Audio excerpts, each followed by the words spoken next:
IVM.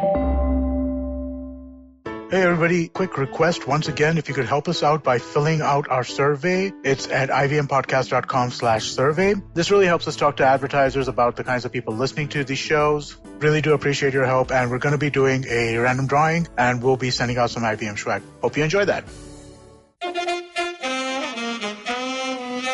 कृपया ध्यान दीजिए, the language used on the podcast may not be fit for consumption.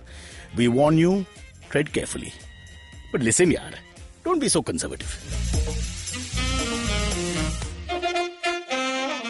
Yes, before we bring in our super guest for the day, Mr. Sanjay Jha, who's looking now for an alternative political party, which I may start. Sad news for me is my lovely male Saluki dog, Persian Arab hybrid fellow that he is. Well, he's in love. And he's in love with a female black dog whose name I don't know, who's just 7 months old and had her first, I have to use the word, period. And he's going mad for the last 2 weeks, crying and crying. It's like, it's like, for me, it's almost like Pankaj Udas's music. It's just very soulful and sad. And, I can see my dog in a kurta walking around aimlessly, feeling, completely rejected. So I just have a small request to people, and please, this is not sexist, but if you have a female dog in heat, please remember male dogs, unlike 30% of the male human population, can't control themselves properly, and they're just forced to just go crazy, and they go through this entire, they don't eat, they don't think, all they do is whine and cry. So it's really painful. It's like living in a subcontinental country where the government is screwing up your life and you have no progress or future and you have no hope or aspirations. It's something like that. So feel free to help us with this issue if you have a female dog. Again, this is not a sexist thing. I have a female dog, and every time she goes on heat, I show her Republic television, and she loses it after that, and we're all good.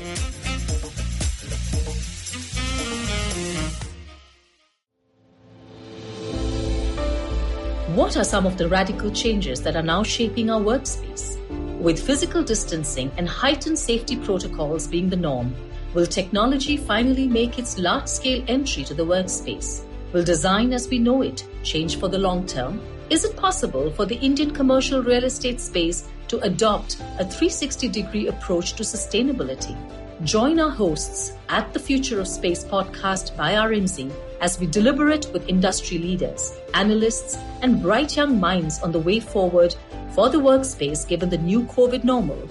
Tune in to the IVM Podcasts app or wherever you stream your favorite podcasts.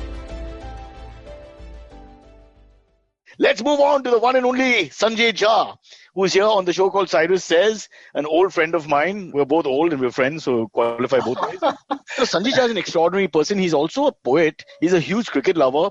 And I think I saw that parallel that he's drawn in his book, which I'll come to, between Sachin and Rahul Gandhi. You'll wonder what could be the parallel, but I will come to it. But wearing many hats, doing many different things. And now in the middle of a storm of sorts, because a huge promoter of the Congress party, a huge anti-government spokesperson, if I may dare say so, not scared to call a spade, which what 4 people do in the country right now. So, hats off to that. But then suddenly, enough is enough. 2 consecutive elections, Congress has not delivered. Is the family going the wrong way, or is the family the wrong decision, in a sense? I hate to say it. We'll find out all this and more. The book is called what, Mr. Sanjay Jha? Well, the book is called The Great Unravelling, India After 2014. And 2014, Cyrus, is basically making a very telling statement. That's the year in which the BJP came into power under the great Mr. Narendra Modi. I want to let you know that like your male dog, the Congress believes that I cry and whine a lot. Ooh. Ouch. Okay. Period. I'm not making any further statement. That comes later on in your career with the Congress, because initially you were very much quite the, if I may use to say with the dog analogy, a bit of a pit bull. You'd come on the debates in English and Hindi and you would, fire away. Very often a lone spokesperson. Some of these things would be fixed in favor of the other party with 9 people shouting from one side and you alone the other. And you held your own and you were, your verbose, you're witty. It's always fun to see you on TV. And then, but there's this one thing before we go any further. I'm not saying credibility issue, but then why would you turn on the party that you almost like a martyr, standing there and fighting a losing battle for what, since 14 till now? Well, Cyrus, to once again carry on with the canine analogy. Superb. They all come after us now. Yeah. The television has always been a dog fight. And, I actually felt during that time that to stand up and fight for a party which is traditionally very conservative. The Congress never bites the bullet. When you go to TV shows, you have to be cultured, refined. You're not like Sambit Patra, who's like throwing fake news at you left, right, and center. Everybody is concocting a story. So end of day in the Congress, you felt constrained. And, I felt that the real battle was always a battle of ideology. I mean, if you look at the Congress and the BJP, there are two ideological contrasts.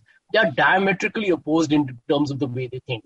And that Cyrus hasn't changed. Let me tell you, I'm battling actually a fight to get a political resurrection for the Congress. The Congress seems to be telling me and many others, the famous G23 group of so-called dissidents who are planning to join the BJP, a whole lot of utter rubbish. The letter that wasn't, we call it. The letter that wasn't, the letter bomb that wasn't. The fact is, why I have been angry and agitated with my party is because, like you, Congress says, and you have to just listen. And I say, what the hell is going on? I mean, if you're not going to listen to your own people, you're not going to take on the BJP. The BJP under Mr. Narendra Modi and Amit Shah is a titanic, massive machine that, frankly speaking, is not just destroying the Congress, but the entire opposition. So my fight is more ideological. This is not about, taking a political position for the heck of it. A lot of people, Cyrus, ask me, what the hell are you doing opposing the Congress? I'm like, I'm not opposing the Congress. I care for the party. I'm very compassionate towards this ideology. I'm committed to its future. But the Congress party has to see the writing on the wall. Yeah, so let's understand. So you're not, as you said, the ideologies, leave them aside for a second. The issue you're having is there's no introspection and there's no looking inward to see what is going wrong after two consecutive defeats, plus a few defeats across the country in state elections as well. So is that the thing? Is it more about the fact that there's no strategy which is actually making sense to take on this mammoth party, which is now growing every year stronger and stronger, and hence the disparity is more and more? So it's a more logistical fight there. Absolutely. I mean, imagine, Cyrus, how farcical it is. That today, if anybody gets an ailment, you fall sick, you need to get yourself tested. You need to find out what's gone wrong.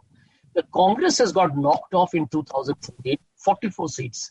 2019, we get 52 seats. And till today, and I say so with complete accountability here, there's not been a single serious deliberation as to what went wrong. Now, if the grand old party of India has become so fossilized or has become so cocky in the belief that we are going to come back anyway as a natural party of government. But you had such a good run before, if I may interrupt, the 2019 election. You won those three states back to back. Just November, December period, we had those three states out of four, I think, which went Congress's way. So everybody thought there would be a big revival. Right. I don't know whether Pulwama happened or what. I mean, there's all kinds of issues and points that people have raised. But in that 4 months run up, just prior to the actual election, they had the momentum and then they lost the momentum. Can you explain that? Does the book explain that? Yeah, the book explains that. In fact, it tells you it is such a paradox that in December 2018, when the Congress, Cyrus, won Chhattisgarh, Madhya Pradesh and Rajasthan, there was a sense of optimism that the BJP is dissipating and the Congress is making a comeback. But the Congress once again did not understand that that was a state election. And in 2019, exactly 5 months later, you would face a Lok Sabha election. And Cyrus, like it or not, I'm telling you, I've been a bitter critic of Narendra Modi's politics and But he's the rock star in the But yeah, but it's inexplicable. The economy was in a mess. India's jobs were at a terrible crisis, continued to be, by the way. Society is fractured, governance has collapsed, demonetization screwed things up left, right, and center. But Narendra Modi at the central level was seen as a far ahead of the race than Rahul Gandhi. And therefore, 2019, whether Pulwama happened or not, the BJP was always ahead in the race.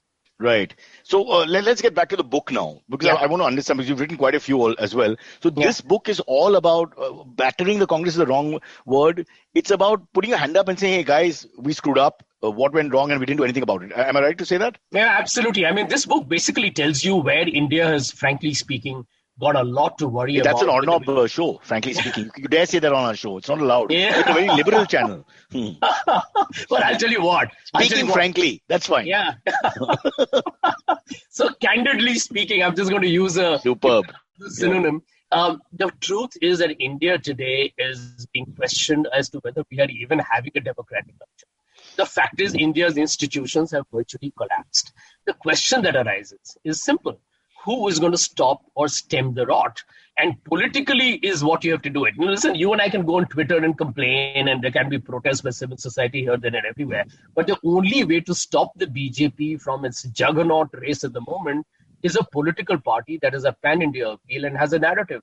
The Congress party, unfortunately, in my opinion, has been somnambulating, is sleepwalking. It doesn't understand. Okay, is this Sanjay Jha or is this Shashi Tharoor? Because when you use these kind of demonetization was bad enough for us to pick up. What was the last word? Somnambulating. What is that? Well, I'm trying to just use a farrago of terms. But, the fact of the matter, Cyrus, is this, that end of day, the Congress has a responsibility to the country. I don't like this cocky, arrogant attitude that if I'm in opposition, I'm not going to do anything because I should be in government. Get your act together, get onto the street, fight all over the place. And I think this book, frankly, is going to please a lot of people who are, on the Bhakt brigade. Because although I have definitely questioned Mr. Modi and Shah, who won, the fact you gave the devil its due. Yeah, but but end of day, you got to look inward. Cyrus is like this. I know you love sports. If you and I are competing in a game of sports, you know what your fitness levels are, how mentally hungry you are, or what your tactics are going to be. You can only anticipate mine, but you got to get your house in order to beat me.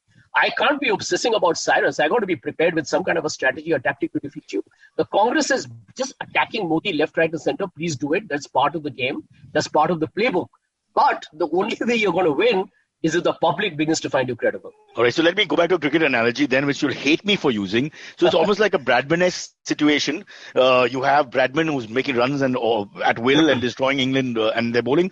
And then they have to come up with body line. Douglas Jari body lines. What you're saying is you got to think out of the box right now because this mammoth movement has just gained momentum despite India not being in the best position, as you said. A real paradox in terms, but it's going, whether you like it or not. The question I think that you'll be asked, and I hope the book is looking at as well, but what are the solutions? Because we all say what's wrong with the country, but we rarely say what we can do to help it.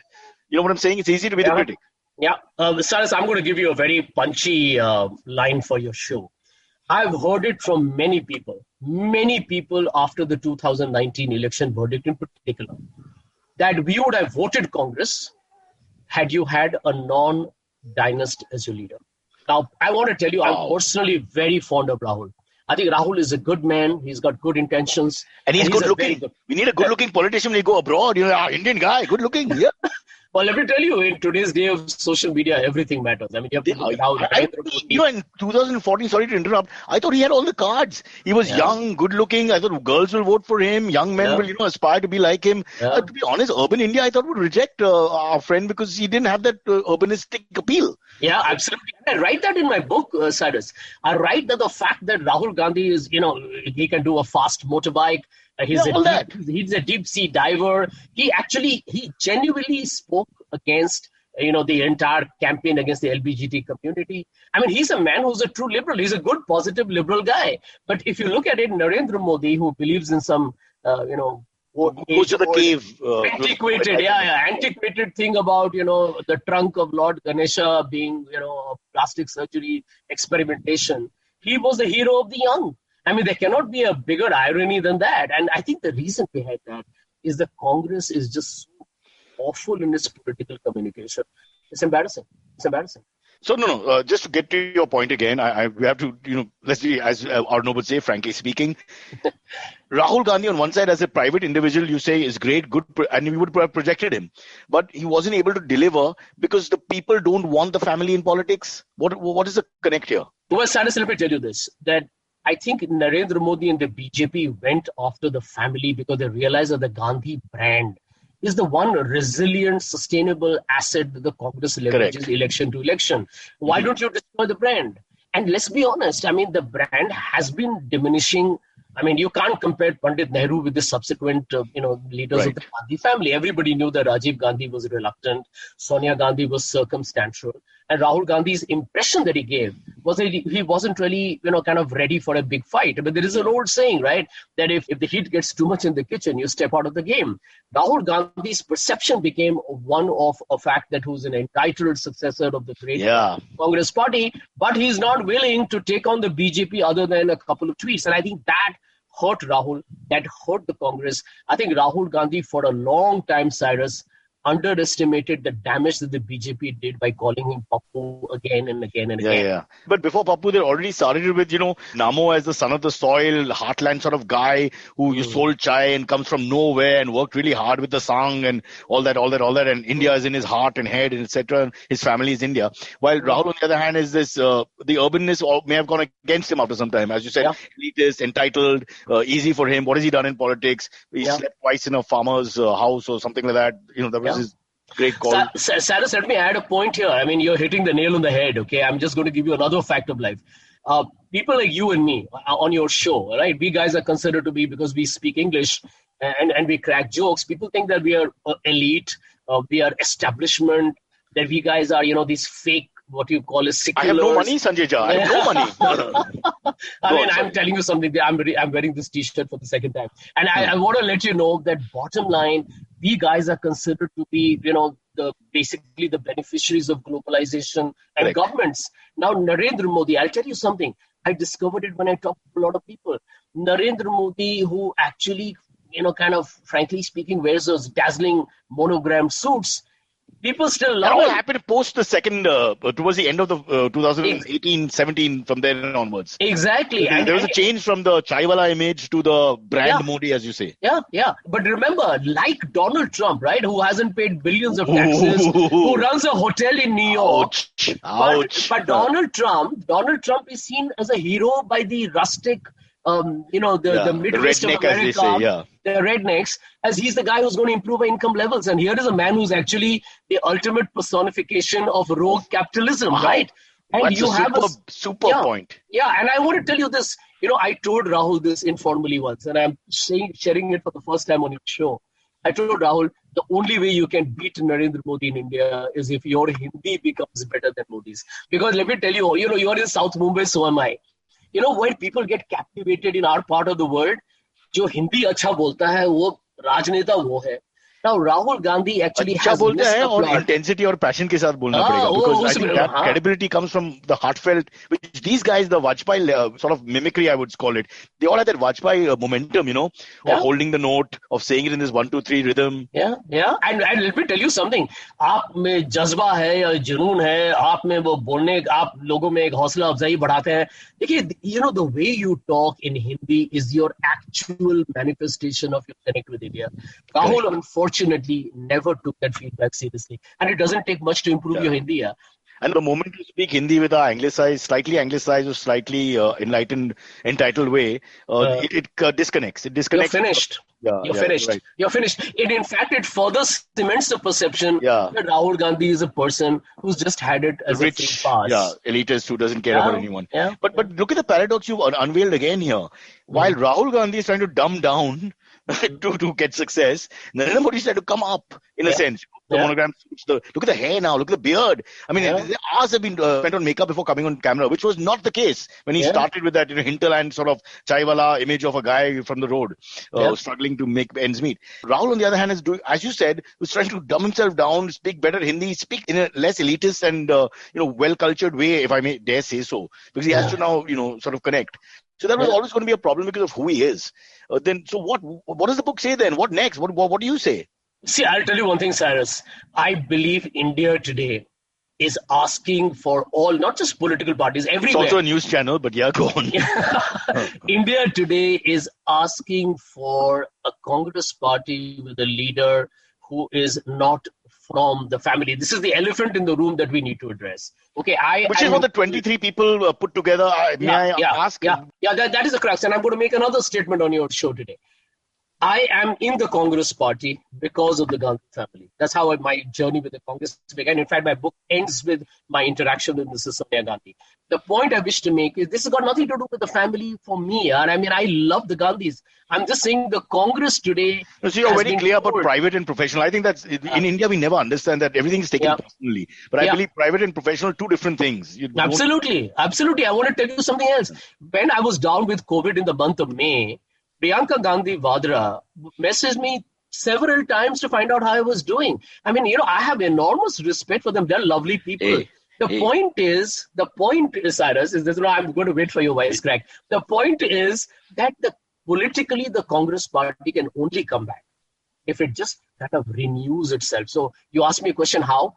Get a new leader, have transparent elections. If Mr. Gandhi wants to contest and win it, let him do it. There's no problem with that. But you need to have elections. You need to make your system robust. You need to have conversations. Today, for example, if anybody criticizes Rahul Gandhi, you'll have Congress trolls pitching you down on social media. How preposterous is that?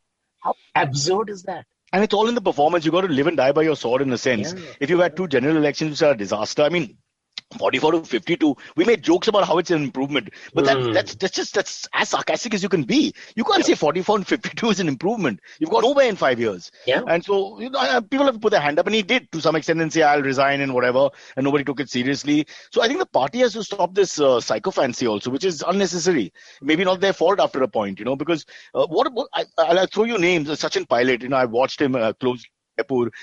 Even the younger India, when he was in the party, you've got a few people. There's that girl in Calcutta whose name slips my mind right now. You've got a few people who are 100% like both urbanized and is it right to say that massified, if it sounds so elitist to use these words, but you've got a few people like that. Why aren't you, we are both cricket lovers. When you select the team, end of the day, you can't say, okay, I'm Tamil, I want a Tamil batsman in the team. Those days are gone. We look at who are the top 6, batsmen in India for these conditions, and those are the 6 who will play. So in that sense, why didn't Congress, you've got the Kapil Sibals, you've got all the old guard there, why didn't they just put together like a panel and restructure? A Mikhail Gorbachev sort of thing, Glasnost and Perestroika moment for you, especially after election 2. I would say election 1 it should have been done, but election 2, how could it not be done? Absolutely. And give you another cricket analogy, Cyrus. You remember, we guys are Mumbaikars. Once upon a time, Bombay used to win all the Ranji Trophy back to back. And we had like 6 or 7 players playing for the Indian team. Correct. And now look at the fact that Ranji Trophy has new champions. It has a team probably which Gujarat, Saurashtra. Exactly. So there is a message there somewhere that there is talent. You need to find it. The Congress party, Cyrus, you nailed it again.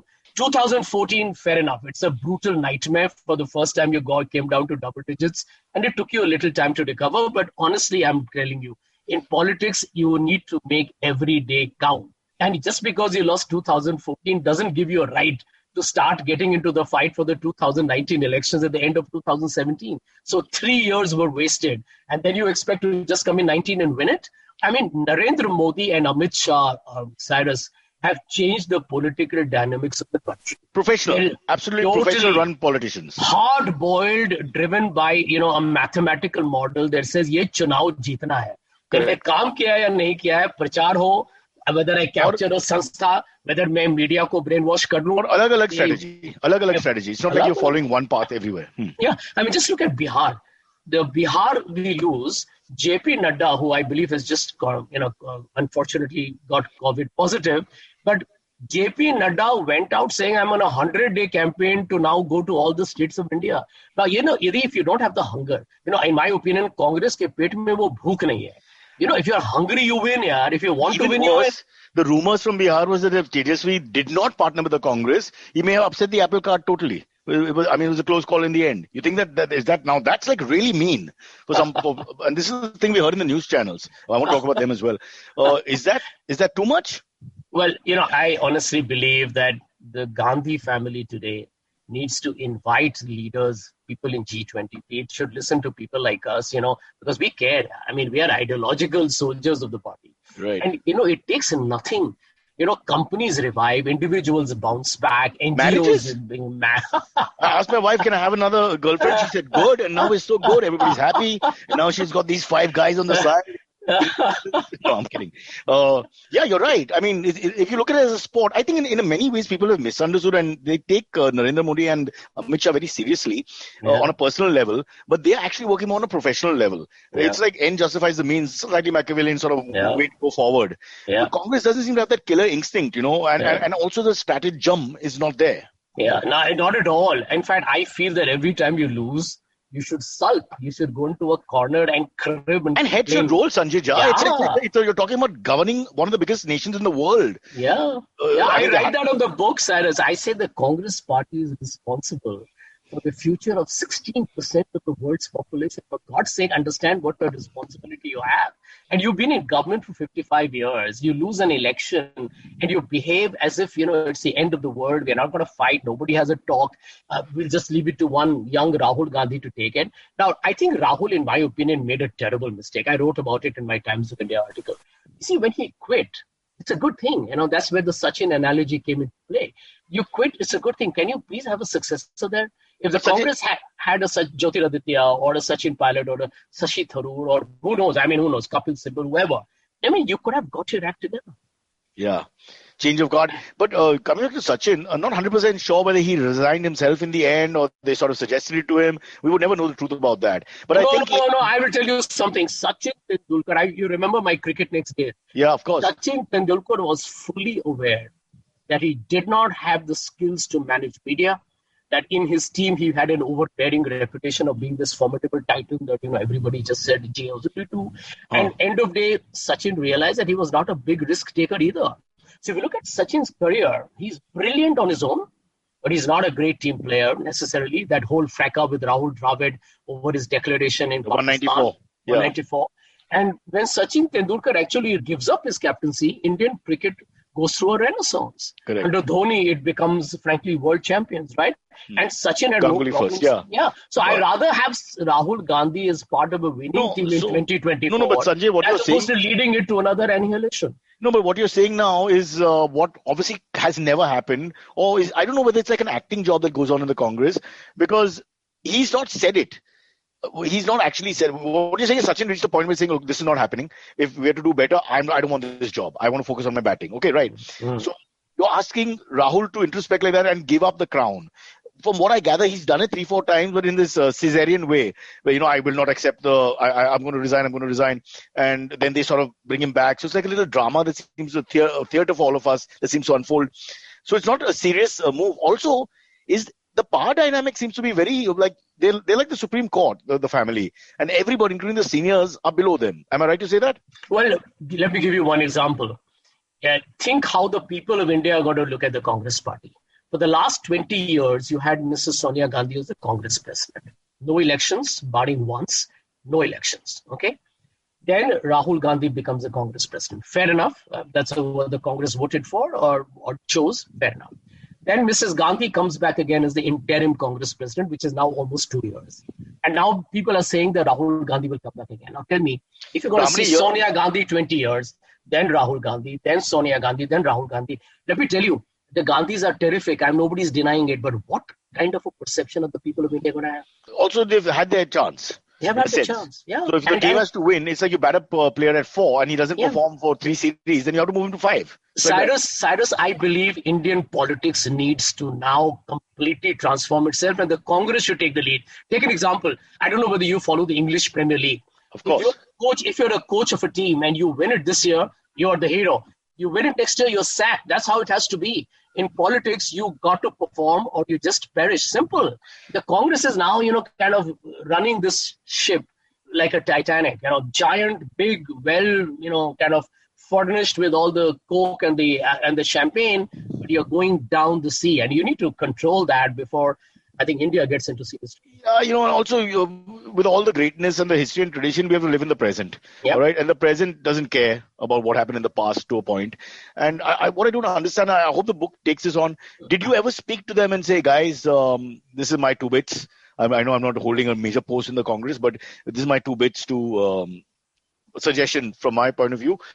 As a soldier who's there in the front in a sense and talking to people and all, I get a sense that for us to go forward, we need you guys to go back a step. Sharing with you again. On the day we lost the elections on 23rd May 2019, okay, my book starts with that. I was blown apart, Cyrus. I didn't expect the Congress to frankly lose and lose that badly. Yeah. So, the first thing I did when I came back to Mumbai from Delhi, I wrote a letter to Rahul, to Priyanka, and I remember copying Sam Pitroda on it. It's on record, so I can be frank about it. And you're the first person I'm talking to about my book. Most of my conversations begin here. So you're the first person, and I'm happy to share this with you. I wrote to them, what's happened has happened. There's a simple funda of life. Can we get our act together and start fighting? And the first thing I said to them is start focusing on one the restructuring of the Congress, make it hungry all over again, motivate the team. Number 2, get ready to win Maharashtra, Haryana, Jharkhand in the league. Let's get our act together. We start doing well in these states, the narrative will change. India, the news cycle is brief. The public is very forgiving in India, boss. I'm telling you, Mrs. Gandhi got wiped off in 1977. She was back in 1980. Bharat ki Janta has voted for the Congress. Please do not treat the people of India as having become Hindutva. They can be happily secular liberal if you talk to them. I was so disappointed. I got no response, and we allowed the Congress party. The letter was unanswered? The letter was unanswered. Not even by Priyanka? Not even by Priyanka, and I know that Priyanka reads. Even Rahul Gandhi reads. He told me once, just because I don't respond to every mail of yours doesn't mean I don't read it, right? And that letter was a message to the Congress. And how do people like us feel? Yeah, we used to go on television and fight every day, and internally we knew that the leadership has almost given up the fight. It was absurd. Yeah. So this book, once it comes out, will it cause trouble, you think, within the ranks? Have you named names and pointed out situations where things have gone wrong?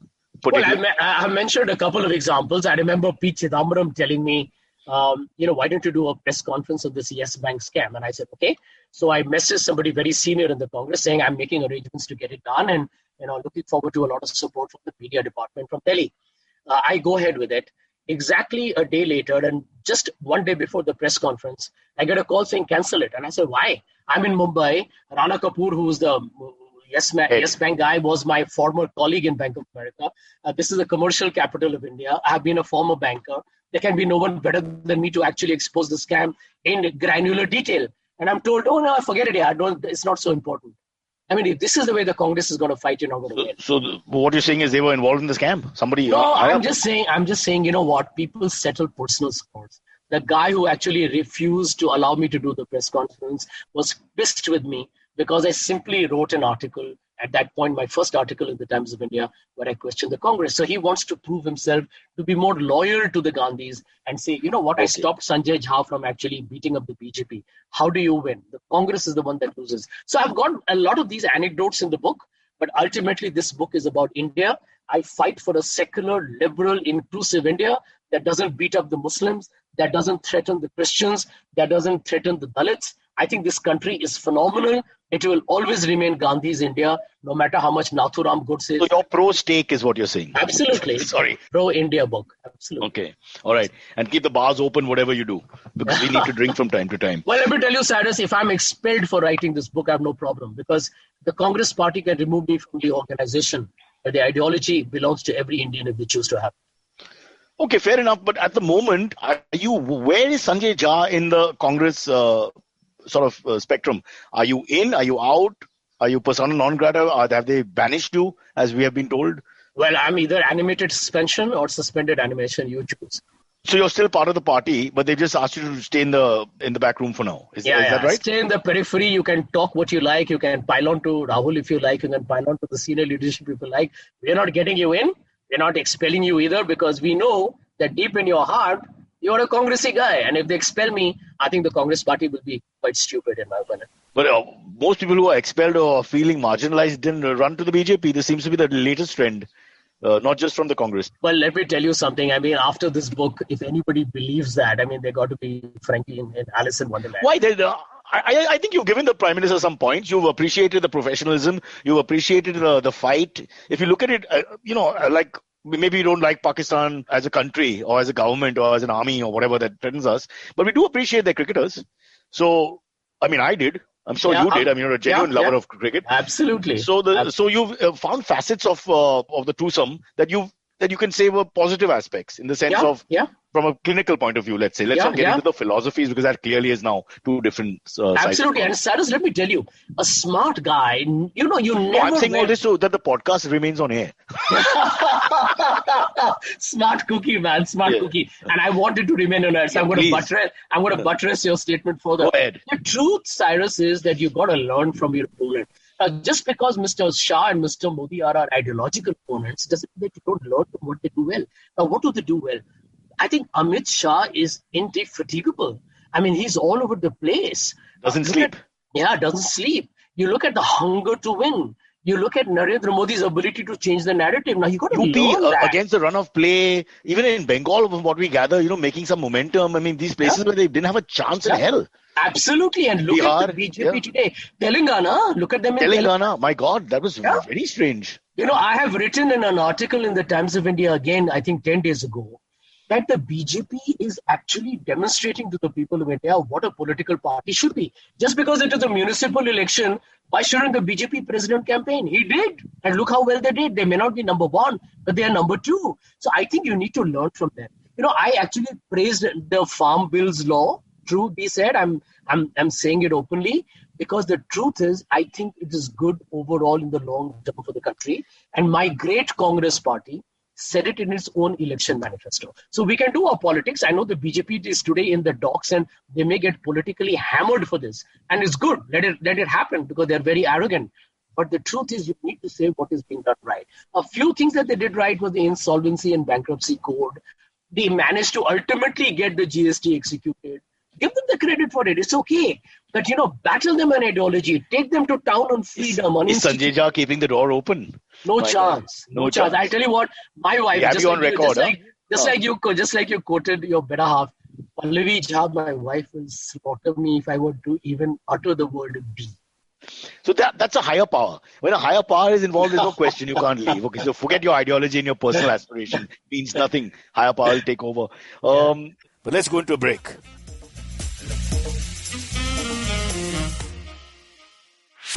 Whether you're an established sports person or a budding one or simply a sports enthusiast, join us, Tanvi and Shlok.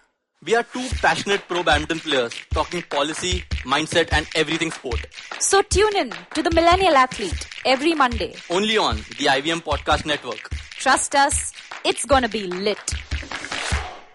Couple of things before I want to talk about the growth of Sanjay Jha as a person from childhood also very quickly. I mean, we don't have too much time. But one thing I want to ask you, as the book ends, do you see hope for the Congress? Honestly, tell me. Because now everybody's saying, Congress is finished, Congress has chance nahi hai, Congress... Well, very, very glad you asked me that. I'm going to read out to you this last part, how it ends. And I honestly believe that if there's any political party that can save the country and India, it's going to be the Congress. And guess how it ends? Not Kejriwal.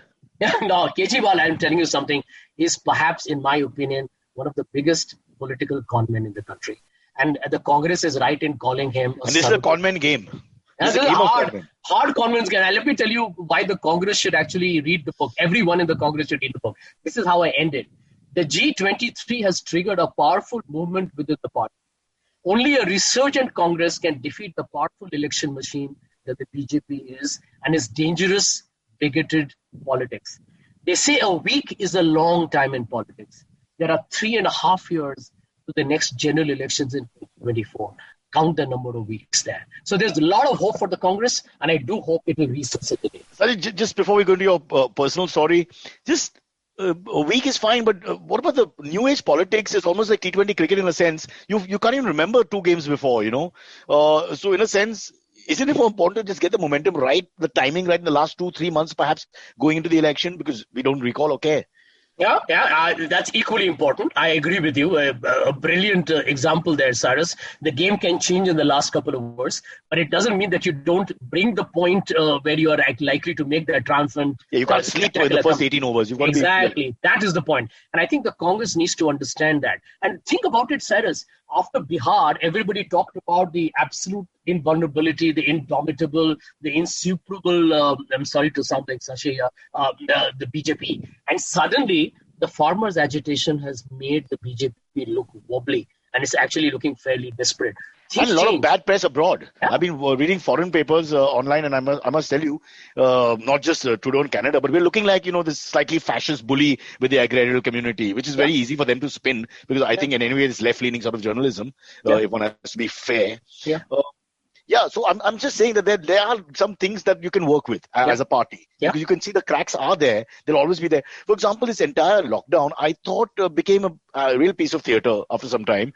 The things that we were asked to do, like bang buttons and shut lights for 9 seconds. In my entire Malba Hill, we all live in the same area. All these rich upper class people, some of them educated abroad, all put their lights off. And then just one indomitable village like an Asterix fighting the Romans. I had my TV on watching my show, I think, what the hell? It was absurd. Tokenism is all rubbish. Yeah. And Cyrus, think about it. I had given the Congress, somebody in the Congress had told them, why don't you get Rahul Gandhi to say that there will be a national blackout at 7 o'clock in the evening in support of the migrants. We'll all put off our lights in support of the migrants. You don't do that. You see, Narendra Modi has the power. He's the prime minister. He's got the media. He's got to come on television. Everybody's scared at home. They're watching him. He leverages that. You see what you see what he's done. Manmohan Singh barely spoke. I mean, Dr. Manmohan Singh, that was an asset in 2009, became a liability. People remember the film more than the Exactly. prime ministership. Exactly. What did Narendra Modi do? He provided himself as a total contrast to Dr. Manmohan Singh. And he said, I will speak to you. Now, people like a politician and a prime minister coming to my home and talking to me. And a fatherly figure when the chips are down. Everybody's worried in that sense. Yeah, and I think Rahul missed a big point. You know, the China issue is a serious issue. The right to question Mr. Modi and the government. Absolutely. Go hammer and tongs. But I think Rahul focused so much on China that he forgot to hit where the emotional pulse of the people was involved, which is the pandemic. If you had gone every day and spoken to the people of India, how are you doing? How's your health? How's your family? Are you suffering? What do we need to do? How the government is messing up? I think Rahul Gandhi 40 million people were rendered homeless, wandering the streets and highways of India. Yeah. It's almost like a genocide of sorts, you know. Yeah. It's like Rwanda, you know, it's one of those great, terrible tragedies. The worst after partition. Yes, so it's just been pushed under the carpet. I mean, there has to be some accountability for that. Nobody thought about those guys. And each state said, you don't come back and you please go. So they were just kept in limbo. It was so inhumane. But I also blame people like Sanjay Jha and Cyrus Says living in these bloody building communities who threw out everybody, which I was against from the beginning.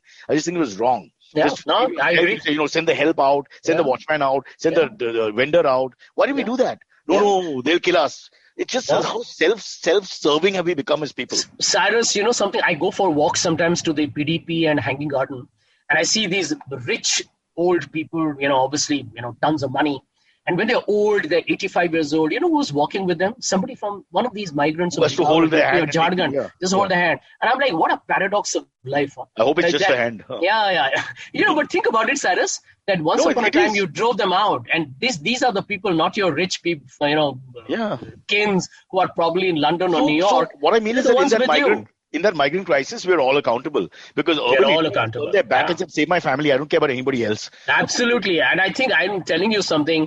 There is an urban India which is so divorced from the rural interiors of this country. We are two, Bharat and India, truly. And I want to make a point here that end of day, after an economy at 23% contraction, the migrant crisis and a pandemic where we are number 2 only because Donald Trump screwed up big time. Yeah. The Congress still could not change the narrative. What more do you want?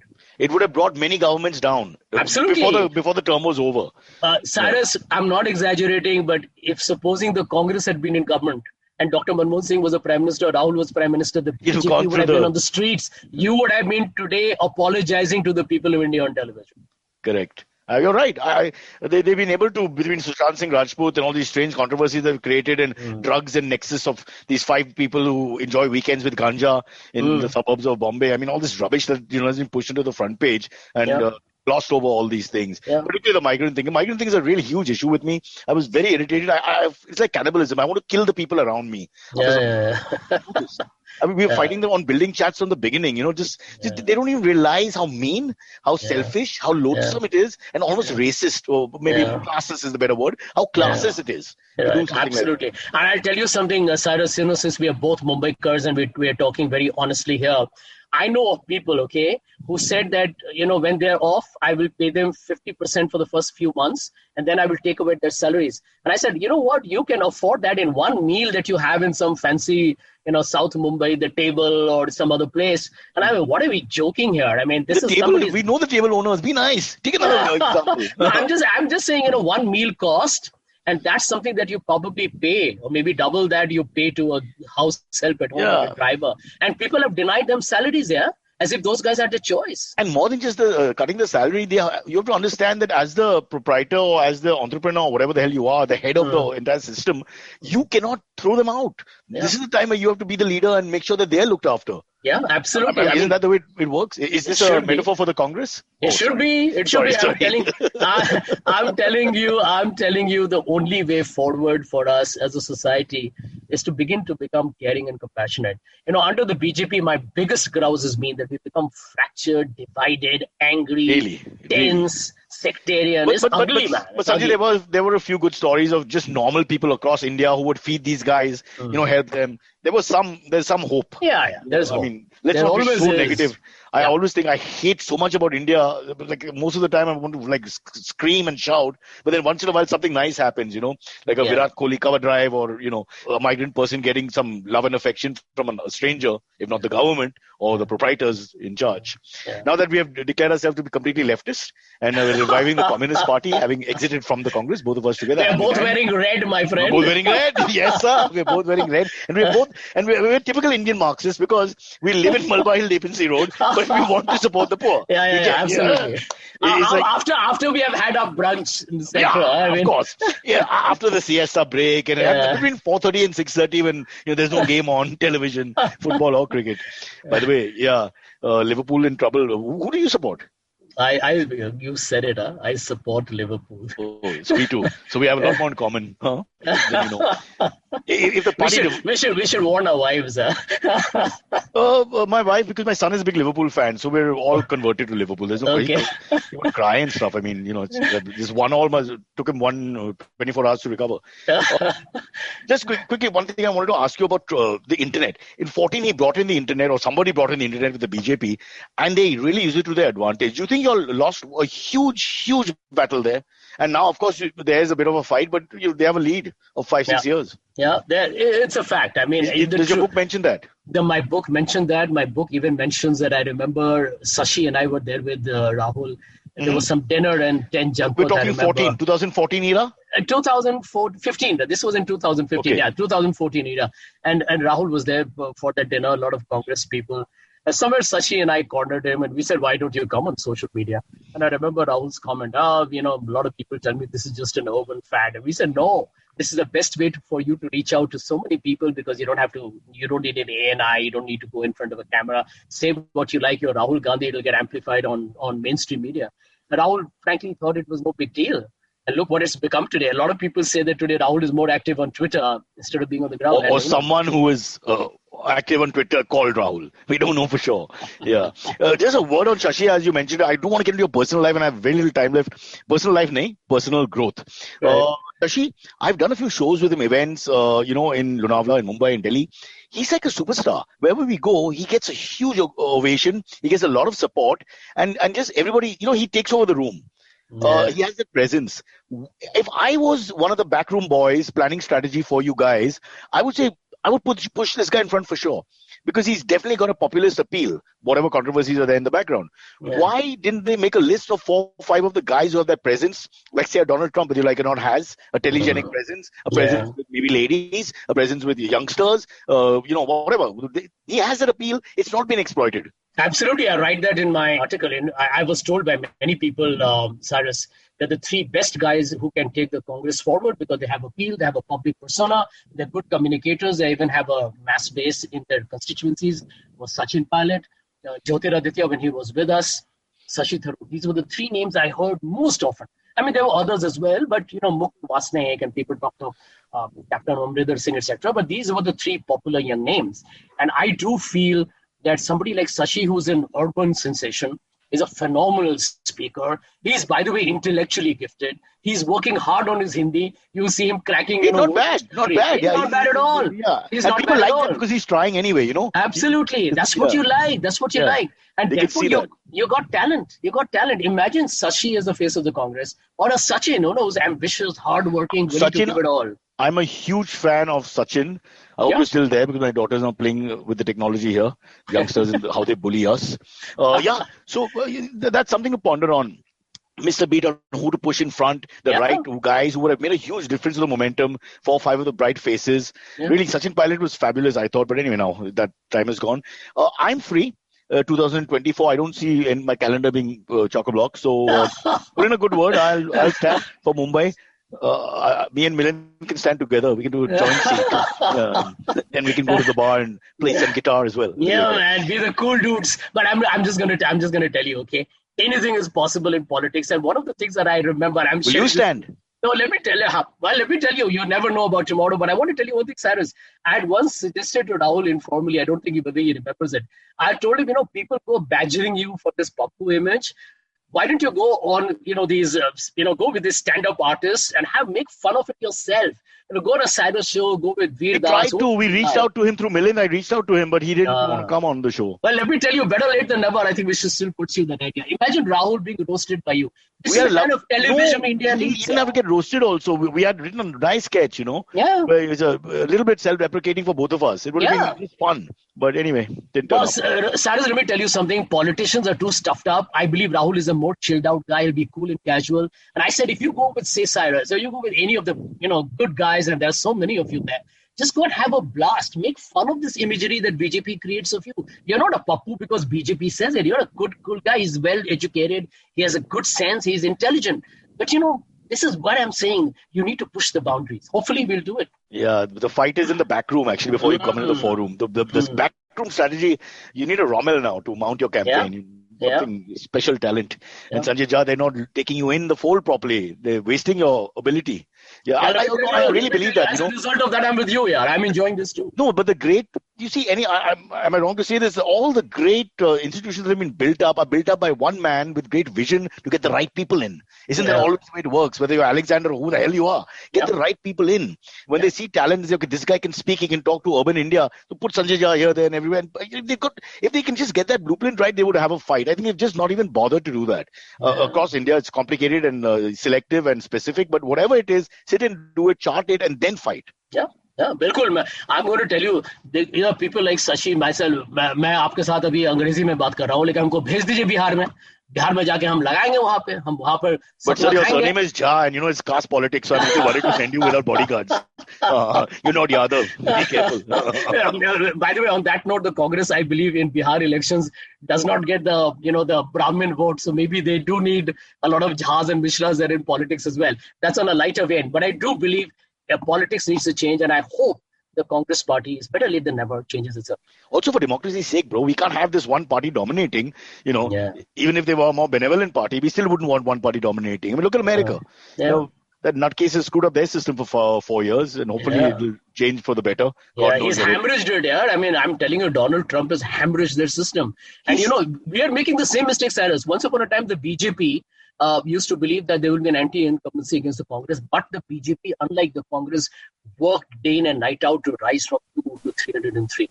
Congress ka problem kya hai? When we lose, we just kind of go into a long Rip Van Winkle sleep.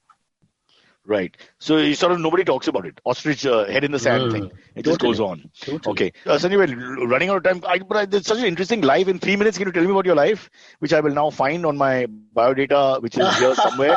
Yep, here it is. So let's quickly go through it. Indian politician, Indian National Congress, all that is known. TV debates known. President of All India Professionals Congress, Maharashtra. What the hell is that? Well, that was a very good initiative, actually. Rahul's game plan to try and bring urban professionals into politics. Right. And I was heading Maharashtra for a while, Okay. And I was asked to resign. Obviously, I was asked to resign to get it. Because you've been a bad boy. Dare point the finger. The villain, the Mogambo. Has the Congress become the BJP where no dissent is allowed? Sadly. Politics, strange bedfellows. Dale Carnegie training operations. I've read all the Dale Carnegie books. I'm a big fan. So you do Dale Carnegie training? Yeah, but I wish, actually that's how I met Rahul and Mrs. Gandhi in 2000. They came for Dale Carnegie session? Well, let me tell you, I write about that in the book fleetingly. I don't mention the company, obviously. But the fact of the matter is, how to win friends and influence people, that's exactly what the Congress needs today. Yeah, that's a very nicely put, actually. Maybe that could have been the book, part 2, the Indian version of Dale Carnegie. Okay, very quickly going back to childhood. School was in Bhagalpur. Where's that? Well, that's a notorious place in Bihar. I grew up there. I was born there. That's where, you remember those criminals were blinded in the prison? And Arun Shuri exposed that in the Indian Express and became a hero. Oh, is that your claim to fame? I mean, people in London talk about the London Bridge. People in Delhi talk about the India Gate. And you say, लोगों को क्या हुआ? Boss, मैं खतरनाक आदमी हूँ. I come from a state where पहले गोली मारो, उसके बाद पूछो नाम. My God, please warn the Congress. What kind of man they're dealing with? If affronted upset, he will strike like a scorpion. You did your schooling though. After that, you went to Bishop School in Pune. So dad was traveling, but what is the story there? Yeah, the dad was in central government, so he got transferred to Pune. You're an ex-government. You're a babu. So Babu, my father was a Babu. You're an anti-babu. Boss, I'm telling you, my father was a Bapu. He was like an ultimate Gandhi, you can imagine. I've never seen a more humble, he was not just simple, he was a simple. No. Listen, I have met many people in this slight stereotype, Bihari academics working in governmentdom who are super educated and very well read. And many of them very well refined and liberal. So I think now I'm putting together where your background could have been, which is where you come from. People don't know idiots in India. We stereotype everybody in one way. Bihari, okay, uneducated. It's all rubbish. By the way, the state which gave India the most. If you go back, I know. Everyone thinks if you're a Bihari, one of Pallavi's cousins, and he's one of those guys that he lives very close to your house. I remember when Pallavi and I got married, and I was a Bihari marrying this Bombay girl. And when I went to their house for dinner, he actually mocked Bihari. He actually said, you know what he said to me? Most of my drivers are all Bihari, Sanjay. And I was such a decent guy, quietly took it. Who was Lewis Hamilton? Yeah, exactly. You killed it, man. Yeah. You killed it. And I remember listening to this guy, and I told my wife, whatever married into Pallavi, you're great. But your family, they suck, man. And it's true. This is how people why would he say that? Gangs of Wasepur, Yeah, but why would that guy say that? There's obnoxious and there's funny. If he was trying to be funny, then that's really stupid. Well, he's an outsider. Yeah, an outsider. Yeah, no, he's trying to be alpha and put you in your place, obviously. Yeah, exactly. And you destroyed him afterwards with a poem? We haven't talked about your poetry. Let me tell you something. I made my comebacks. Nowadays he invites me home for dinner. Unfortunately, of course, I don't have the time. But he doesn't ask you who's driving. He knows I love it myself. Yeah. I think one of the things in India we would like to do courses in is how to laugh at yourself. Yeah. If we could do that, including the present government, if they could laugh at themselves more, it would make life a lot easier. Exactly. Although I'm told Amit Shah has a very good sense of humor from some insiders. Yeah. I would love to know. I would love to be a fly on the wall of that one. No, sense of humor as long as you follow the party diktat. It's a little different when you don't. Then Carmel School, Bhagalpur, then Bishop School, Pune. Then you graduated from Ferguson College, of course, legendary College of Pune.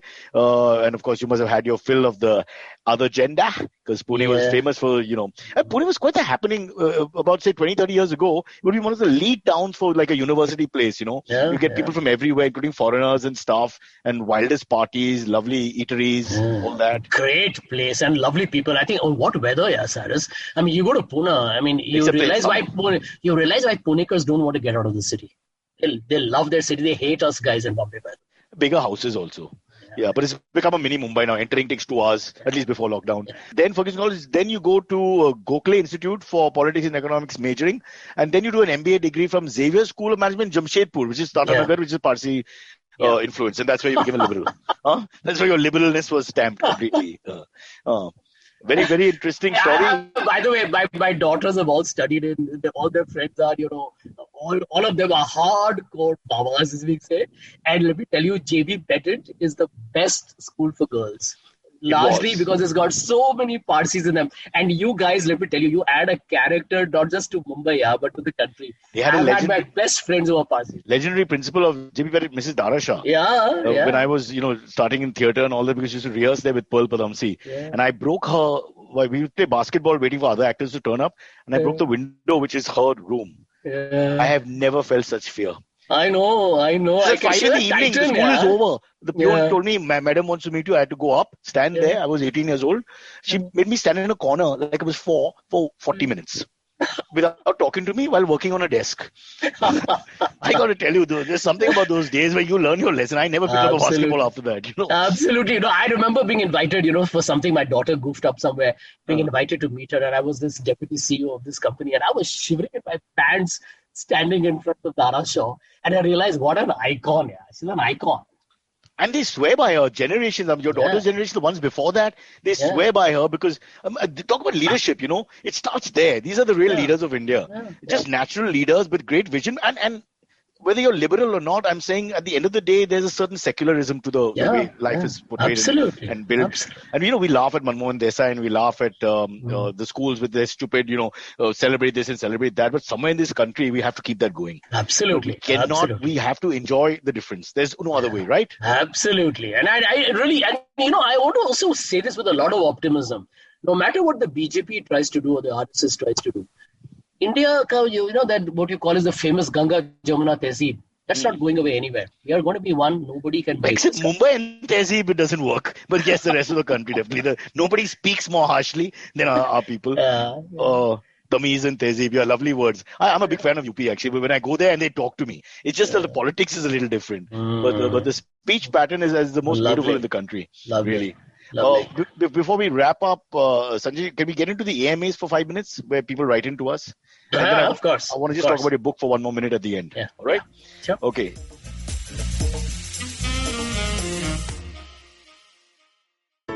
Hello, everybody. Welcome to another week on the IVM Podcast Network. If you're not following us on social media, please do. We're IVM Podcast on Twitter, Facebook, and Instagram. Once again, just a quick reminder, please do help us out by filling out our survey. It's at ivmpodcast.com/survey. It really does help us figure out who's listening and, what are the characteristics that we can go and push to advertisers. That is massively helpful to us. Please, please, please do help out with that. So, on the network this week, let me start with a quick milestone. It's the 100th episode of Begin the Journey with Ashish Vidyarthi. Congratulations to Ashish and the team. Great show. If you're not listening to it, he talks to you about just how to approach life. It's just very, very cool stuff. Do check this out. Want to mention the note with Mahrukh Inayat. She talks about why petrol prices are so high. On the Wire Talk, Siddharth speaks with Harsh Mandar. On Advertising is Dead, Varun speaks to Kabir Biswas, the founder of Dunzo. They have a really interesting conversation about, what's the future of Dunzo and what they're thinking about. On the Traveling Professor's Diaries, check out Siddharth talk about the performance paradox. I found it really fascinating and interesting. I think that you guys will really get something out of listening to that. Please do give that a listen.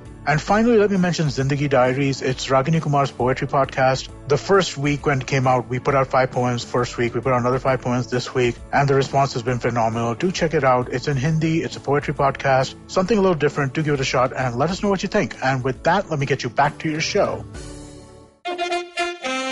Follow me at Instagram and Twitter on Bored Brocha. I'm so bored, I need your help. I need your love. I need your touch. Okay, just follow me. So, Silvery, come into the show, please. Thank you. Hello, hi. Hey, guys. What's happening? Hi. All right. Let's get to the first one. First AMA comes from Madhur Pathak. He asked, hi, Cyrus and guest. I have recently shifted to Mumbai in this lockdown. In brackets, right, I know at a time when people are moving away from the city, I'm moving into it. What advice would you give to someone who has just shifted to Mumbai in 2020? Any one piece of advice would do. Also, how has this advice shifted in the context of 2020 as opposed to 2019? Fair enough. But I think Sanjay Jha, that's why Silvery sourced this question, I think as well.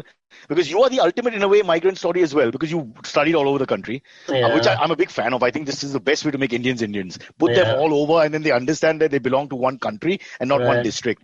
But then you have to make your way in the corporate world.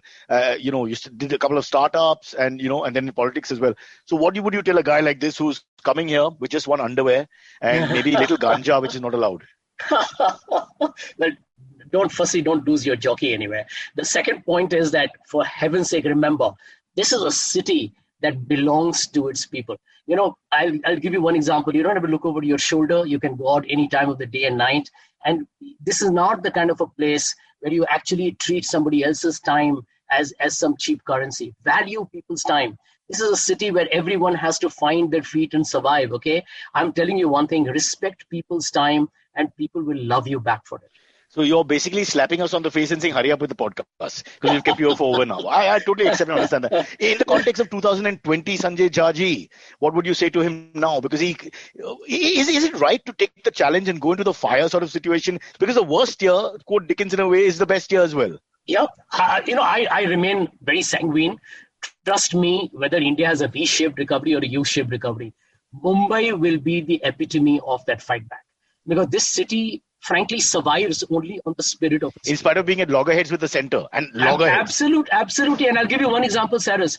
March 13th or 12th, 1993, when that bomb blast happened, I was working in Bank of America. The blast happened next to our building. 12 to 13 people died. I saw that entire carnage. One day later, the entire bank was in full attendance at 9 o'clock in the morning. It can only happen in Mumbai. The resilience story is a truism, okay? Or is it majboori? Because we've got to pay bills. Dad is unwell. It is also majboori, but it's also the fact that people are very fearless here, We want to get on with our lives. And I think that is where you should get your energy from. So you're welcoming him in 2020 and saying, jump into the fire because you'll always have an easy year to follow. Absolutely, and let me tell you, you get tougher, yeah. I mean, ultimately, Mumbai makes you tough. If you drive a car in Mumbai, trust me, you can actually be the next Lewis Hamilton. And you don't have to be Bihari for that gentleman who dared stereotype. All right, I think that's fair enough. We got one more? Yep, sure. This one I think we've already covered on this episode, but I'll just ask it. Ruchika Shah asks, hey Cyrus and guest, in President Obama's new book, he seems to have high praises for Manmohan Singh, describing him as the architect of India's economic transformation. But he also said in the book that he felt that Rahul Gandhi had a nervous/unformed quality about him, as if he were a student who'd done the coursework and was eager to impress the teacher, but deep down lacked either the aptitude or the passion to master the subject. What are your thoughts on that? Would you agree with such an analysis for both these people? And if you wrote a book, how would you describe these two figures? Sanjay, I really was surprised at this because I thought if anything, meeting a head of state from a Western democracy would be easy for someone like Rahul. Us being urban sort of type of people and from that side of the strata, it would be much easier. Rather than someone who actually doesn't have that, cultural sort of in his life exposure. In fact, a lot of, I mentioned that Rahul actually, look at the Congress's communication, how pathetic it is. Barack Obama actually starts by calling Rahul smart and earnest. But nobody's heard about it because the Congress hasn't propagated that. He called him smart and earnest, coming from Barack, such an incisive personality who can instinctively judge people. It is a huge compliment to Rahul. But where Rahul gets a little perhaps messed up is because of his body language. I've always believed that Rahul needs to work on his body language. How would Barack Obama sense this? Purely because maybe you're a little shifty, your body language is not 100% correct. These are things you can work on. I feel it's also to do with the Indian problem of sweat in the certain areas, which makes us want to scratch. And you don't want to scratch in a formal function. So I've always had this problem. I put my hands in my pocket, but are they watching me? I need to go for the scratch now. And then you start shifting your legs, etc. No comments on that. I'm not making it's not a Rahul issue. It's an Indian issue. Yeah, it's an Indian issue. We scratch. We are all awkward, We are very inward looking, very defensive. We impress people. We struggle. I think Rahul is a very likable guy. He speaks well. He's articulate. His English is impeccable. And Barack Obama calls him smart and earnest. But, this is interesting. You see, the question is about him, shuffling and looking ill at ease. But Congress hasn't propagated it. So what you're saying is you had a chance to win this whole Barack Obama thing by saying that there was enough good said about him as well, but nobody's picked that up as usual, which means you're always not keeping your eye on the ball of the Congress that is. And cricket, these days, the wickets are, soft and easy and the ball doesn't seem or swing. I understand. But and the umpire is on your side. Oh, sorry. You're going back to the ruling party, is it? Before we start the match, let us take umpires from our side. That's a great gag, actually. Forget picking the openers. First, pick the umpires. Do you feel, since you brought that up, do you feel they push things in their favor in ways which are not above board? Well, let me tell you, India has got a full institutional and media capture done by the BJP. There are sporadic examples of people who are fighting it out. There are people in media and other places who are robust enough to take on the system, but India has an institutional and media capture by the BJP. So what you're saying is BJP is on one side and only Kunal Kamra on the other. That's where we stand. And I must say, Cyrus Brocha, you see, we need people like you. I'm a big believer. I want the podcast to stay. I'm in the center. I'm a centrist party. Well, let me tell you one thing, Cyrus. If the Congress wins 2024, and if the Congress still hasn't kept me suspended, I promise you one thing, I will get many people from the Congress party to do stand-ups. Because I think we need to chill out, we need to have fun. Yeah. Politicians are not demigods. And honestly, he would have gotten away with it. Rahul would have made fun of himself, made fun of the party, made fun of everything, and he would have just won brownie points. So I don't know why they didn't respond. Cyrus, can you do one thing? After this thing is over, tag Rahul, tell him this is what Jha said, and let's make him do it. I mean, aren't we having a fun conversation? Let Rahul hear this conversation. If Mr. Jha can't reach him, how can the man who drives the Bihari who drives the car? I am the guy who drives you. Please understand. कहाँ पे गिर गया हम लोग? हम अंतरिक्ष में पहुंच गए हैं क्यों? अंतरिक्ष तो है. Wow. Yeah, Hindi is very good. I must say. You could. I think they should give you a ticket at some point. हम बदमाश आदमी हैं. हम राजनीति के लिए पूरा तैयार हैं. चिंता ना करें. हाँ, ठीक है. But that's if you're in Bihar, we may need to speak. You may need to speak bad Hindi in Bombay to win. फिर करेंगे ना. फिर करने के लिए तैयार है ना. हाँ, बिड़ो. तैयार है ना. ऐसा ही चाहिए. ऐसा ही. थकेला नहीं है, तैयार है, बिल्कुल. थोड़ा आगे, थोड़ा पीछे. That's politics. Okay, bro. Thanks so much, Sanjay Jha. This one word about the book again. It's not Congress bashing. It's more about looking at where you can improve and what went wrong, right? Sure. Absolutely. And to make India what it deserves to be, a free, secular, inclusive, progressive democracy. It's about us. That being said, if you want to sell the book and get the BJP buyers to buy it, just say Congress bashing. Well, I can tell you, those who have watched the program will know I've been very candid and it's full of anecdotes, obviously, about the party. Who's the forward by? Well, a huge honor, Nobel laureate Amartya Sen is wow. The big quote. Okay, it's left-leaning, I can tell you that. All right, fair enough, Sanjay. Pleasure. One last question as we say bye. India-Australia, 4 tests. What's your prediction?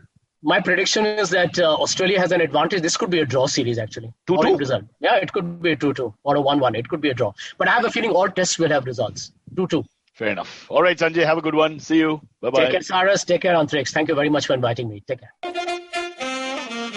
Okay, catch us on any of the podcasting apps, please. We beg you, we need you. Send us your questions on Twitter, on Cyrus Says In. Or you can email us, even if you're not female, on whatcyrussays@gmail.com.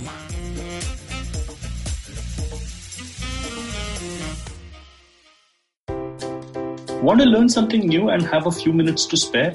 Well, then go for the Traveling Professor's Diary, where I, Siddharth Deshmukh, the Traveling Professor, will help you glean from all the insights that I've gained from wherever I've traveled, learnt, taught, and repeated. Join me every Tuesday and Thursday on the IVM Podcast website, app, or wherever you get your podcasts from. Come learn and experience the ABCDs of being queer with me, Shunetro. And me, Farhad. On our show, Gay BCD. The two of us take you through our stories and experiences of being gay men in the city of Mumbai and have candid and sometimes downright scandalous conversations about sexuality, gay culture, and everything in between. Catch new episodes of Gay BCD every Tuesday on the IVM Podcast website, app, or wherever you get all your podcasts from.